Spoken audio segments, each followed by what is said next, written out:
en el living recibimos a Jimena Peirú, nuestra columnista, ya le voy a decir columnista porque ha venido varias veces, especializada en temas de sexualidad. Ella es psicóloga, sexóloga. Gracias por acompañarnos. Gracias a ustedes. Hoy estaremos hablando de cómo abordar los temas de sexualidad con los niños, algo que a veces hace que los padres entren en pánico, pero nos va a guiar para hacerlo de la manera más correcta. Exactamente.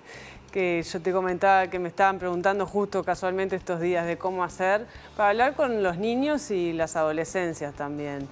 Y a veces pensamos que hablar de sexualidad es hablar de prácticas sexuales y decimos, bueno, tenemos que aprovechar un momento, sentar a la niña, el niño y decirle todo lo que necesita saber, pero no. Hablar de sexualidad en función de cómo lo hemos visto en estos programas, de que es un aspecto intrínseco del ser humano, de que nacemos con ella, no hay un momento. Eso se hace desde el día que nacemos, incluso antes, cuando uno está esperando a un niño o una niña, ya empieza a depositar en esa persona un montón de expectativas que va a hacer y va a ir marcando el camino de cómo lo vamos a ir educando. Entonces, entendiendo que la sexualidad se expresa en todo lo que somos, podemos educar en diferentes momentos de la vida cotidiana. Y acá me parece importante marcar que siempre estamos educando. Si no hablamos, estamos educando. Por ejemplo, que de eso no se habla. Y estamos todo el tiempo rodeados de educación sexual. Hay educación sexual religiosa, biologicista, de los medios. Entre amigos estamos educándonos sexualmente. En los medios de comunicación también se educa. Tengo que apostar a brindar una educación sexual integral que pueda abarcar todo lo que tiene que ver con nuestro ser biopsicosociocultural. Lo primero que se le enseña al niño está vinculado con el género, es lo primero que te pregunta, ¿no? Hay varones, hay nenas, ¿cómo es? El tema de la genitalidad. Exactamente. Me parece que va por ahí. También va por ahí. Unas preguntas a veces que se hace que a los niños que están en la escuela o a las niñas es, bueno, si sos niño, ¿quién te gusta de nena, no? O ¿cuántas novias tenés a los niños? Y ahí ya estamos marcando una pauta de que si sos niño te tienen que gustar las nenas y si sos nena te tienen que gustar los niños, y a los varones se les pregunta en plural muchas veces. Entonces a veces en las preguntas como más ingenuas, que parecen más ingenuas, también estamos reproduciendo un montón de mandatos y estereotipos de género que está bueno como ir moviendo un poquito. Hay diferentes momentos, desde que sos bebé nombramos el bracito, la piernita, la panza. Todavía nos cuesta mucho nombrar la genitalidad de los bebés, nombrar la vulva, el pene.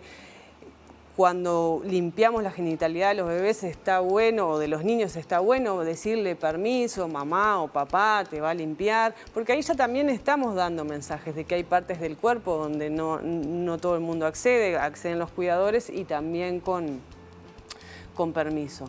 Después cuando los niños o las niñas empiezan a descubrir lo que son los secretos, por ejemplo, también es un buen momento para educar en que entiendan de que no tienen que guardar secretos que le hagan sentir mal, ni aunque vengan del papá, del hermano, del tío, de la prima, de nadie.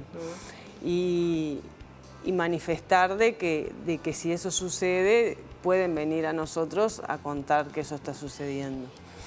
Después también entender que nosotros como adultos vivimos la sexualidad de una manera y la sexualidad infantil es totalmente diferente. A veces cuando los niños se empiezan a descubrir lo que es el placer de su genitalidad, también como que hay a veces mucho escándalo, revuelo, o si le decís, bueno, no te toques ahí, no seas chancho, chancha, también estamos dando un mensaje. Eso me parece que está bueno destacarlo, ¿no? Que es normal que el niño se explore. Es algo que es natural y que no hay que condenarlo. De repente sí poder explicarle que es para determinados ámbitos o determinados momentos, que no lo puede hacer en un lugar público capaz y que es algo que él puede practicar cuando está en su cuarto o en el baño. Exactamente, es por ahí el camino justamente, porque quizás en ese momento no se ve la consecuencia de esa acción, decir eso no se hace, pero después sí en las sexualidades adultas se empiezan a ver consecuencias de todos los tabúes y todas las faltas de permiso que tenemos en relación a nuestro cuerpo. Después, en relación a la educación sexual que le brindamos a las niñeces y a las adolescencias, también me parece importante empezar a involucrar un poco más el aspecto placentero de la sexualidad.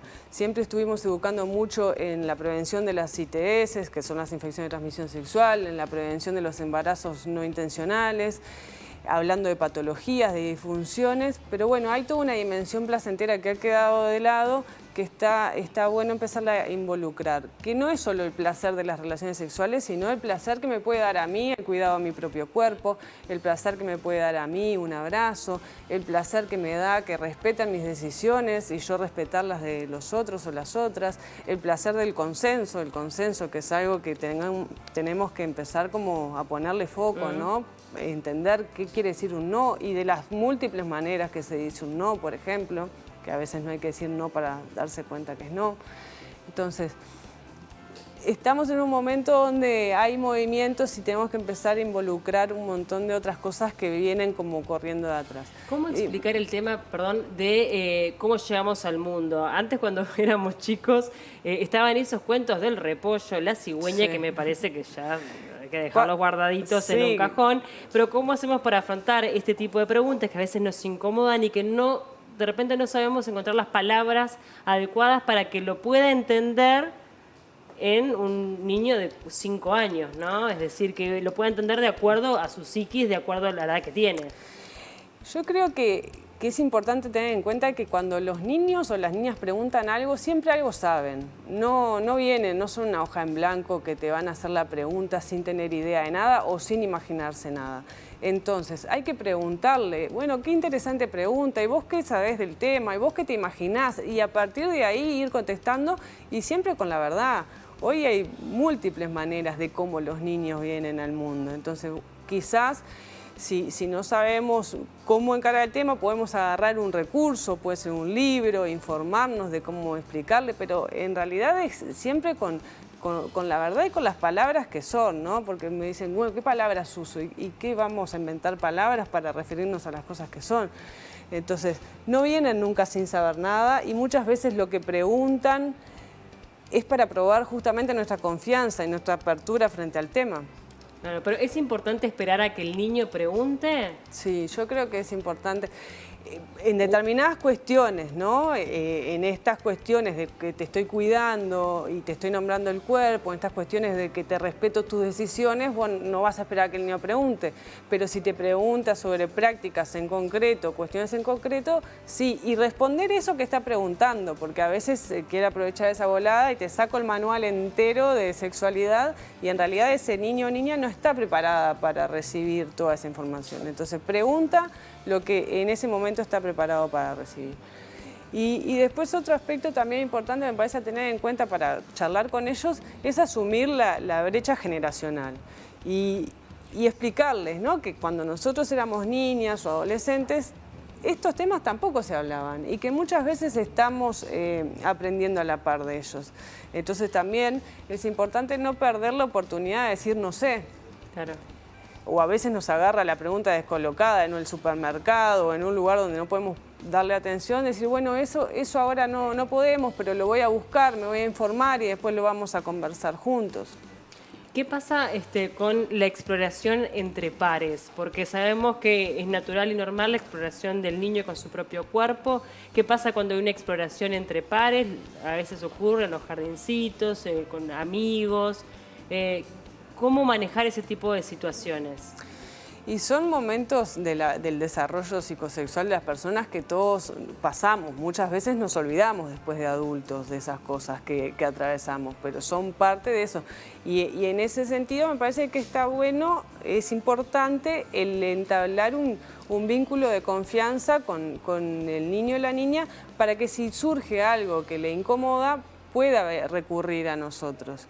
Y en realidad hay que tomarlo con la mayor naturalidad posible, tratando de marcar ciertos límites de cuidados, de cuidados. Siempre y cuando sean niños de la misma edad, ¿no? También me parece que es importante como destacar eso. Una cosa es que jueguen o de repente se toquen de una forma exploratoria a niños de la misma edad, sí, claro, que niños de diferentes 5 años edades. mayor, no, por supuesto. Sí, o 3 capaz, digo, porque Sí, de verdad que en la niñez los años pueden marcar una diferencia grande. Exactamente. Sí, por eso también hay que estar atentos y conversar de estas cosas, porque si uno habilita y entiende que la sexualidad es un aspecto más de la vida y que de eso sí se puede hablar, todo esto que pueda estar viviendo ese niño, esa niña, va a venir y te lo va a poder contar con naturalidad quizás. No va a ser algo vergonzoso que tenga que hacer en su intimidad clandestina. Claro, bárbaro. Para ir cerrando, el tema del pudor, ¿cómo manejar el tema de la desnudez dentro del hogar? ¿En qué sentido cómo manejar Si un niño puede ver a sus padres desnudos, a su hermano desnudo, ¿te parece que de repente a determinada edad no está bueno que pase? Yo creo que eso es bien personal de cada familia. Me parece de que hay personas que están acostumbradas a la desnudez y la defienden. Me parece que mi punto de vista es que sí, que en determinado momento del desarrollo psicosexual está bueno empezar a explicar del cuidado, de la intimidad, de qué cosas uno muestra a los otros, qué cosas no, si me baño con mamá o papá y en qué momento lo dejo de hacer también. Me parece que ese es mi punto de vista, pero entiendo que hay diversos que se pueda manejar de puntos. otra forma, pero también está bueno de repente en un momento marcar también esa diferencia. Ya deja de ser bebé, entonces cada uno también tiene que respetar el espacio del otro. Bueno, la verdad que re interesante, Jimena, como siempre. Gracias. Un placer recibirte. Siempre venís con ideas muy claras para de alguna forma orientar en estos temas que a veces no se hablan tanto en los medios de comunicación. Gracias por tu tiempo. Gracias a ustedes.